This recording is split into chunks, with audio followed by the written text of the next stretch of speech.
കോട്ടയം താഴത്തങ്ങാടിയിൽ 15 കൊല്ലം മുമ്പുണ്ടായ ഒരു ബസ് അപകടം കേരളത്തിൽ നിന്ന് നടുക്കിയ സംഭവമാണ്. മീനച്ചിലാറ്റിലേക്ക് ബസ് മറിഞ്ഞ് 10 പേരെന്ന് മരിച്ചു. അപകടത്തിൻ്റെ ഞെട്ടലുണ്ടാക്കുന്ന ഓർമ്മ ഇപ്പോഴും ആ നാട്ടിലെ ആളുകളിൽ നിന്ന് മാഞ്ഞു പോയിട്ടില്ല. അന്ന് തിരുനക്കര ക്ഷേത്രത്തിൽ പകൽപൂരമായിരുന്നു. 2010 മാർച്ച് 23. ഉച്ചയ്ക്ക് ശേഷം ചേർത്തലയിൽ നിന്നും PTS എന്ന ബസ് കോട്ടയത്തേക്ക് പുറപ്പെട്ടു. ആ ബസ് താഴത്തങ്ങാടി ആറുപുഴയിലെത്തിയപ്പോൾ നിയന്ത്രണം നഷ്ടമായി മീനച്ചിലാറ്റിലേക്ക് മറിഞ്ഞു. ആ അപകടത്തിൽ ജീവൻ നഷ്ടമായത് 1-2 ആളുകൾക്കല്ല, 10 പേർക്കായിരുന്നു. ആ ഓർമ്മകൾ ഇന്നും ഇവിടെ മായാതെ നിൽക്കുന്നുണ്ട്. മീനച്ചിലാർ ഇന്ന് ശാന്തമായി ഒഴുകുകയാണ്.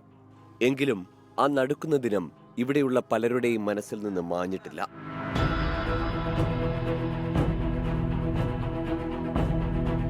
PTS എന്ന ബസ് ആറുപുഴ ജംഗ്ഷനിൽ വെച്ച് നിയന്ത്രണം നഷ്ടപ്പെട്ട് മറിഞ്ഞുവെന്ന വാർത്ത കാട്ടുതീ പോലെയാണ് പടർന്നത്. ആദ്യം സ്ഥലത്തേക്കെത്തിയ നാട്ടുകാർ തന്നെയാണ് രക്ഷാപ്രവർത്തനം ആരംഭിച്ചത്. എങ്കിലും 10 ജീവനുകൾ രക്ഷിക്കാനായില്ല. വണ്ടിക്ക് സൈഡ് എടുത്തു. അന്നൊക്കെ തന്നെ വീതി കുറവാണ്. വീതി കുറവ് വന്നപ്പോഴത്തേക്ക് ബസ്സിന് സൈഡ് എടുത്ത് ബസ് ഇടിഞ്ഞ് താഴോട്ട് പോയി. ഒരു സൈഡ് ഇവിടെ നാട്ടുകാരെ ആദ്യം കൊണ്ട് ഇറങ്ങിയത് 11 പേര് പോയി. ബാക്കിയെല്ലാം രക്ഷപ്പെടുത്തി. ഇവിടെയുള്ള ആൾക്കാരെല്ലാം. അത് കഴിഞ്ഞ് നേവിക്കാരൊക്കെ വരുന്നു.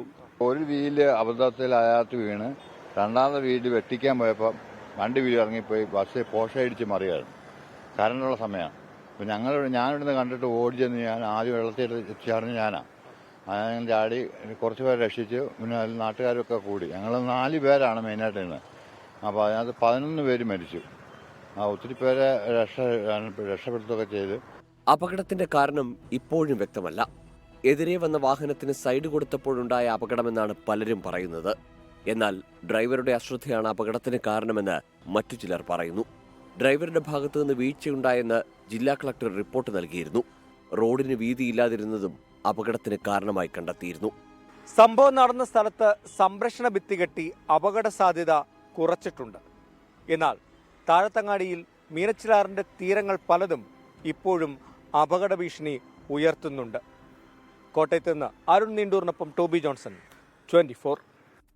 ലോകത്തെവിടെയായാലും ഏത് സമയത്തും 24 വാർത്തകളും ഓഗ്മെന്റഡ് റിയാലിറ്റി പാക്കേജുകളും എക്സ്പ്ലെയിനറുകളും വിശദമായി കാണാൻ ഞങ്ങളുടെ YouTube ചാനൽ നിങ്ങൾക്ക് സബ്സ്ക്രൈബ് ചെയ്യാം.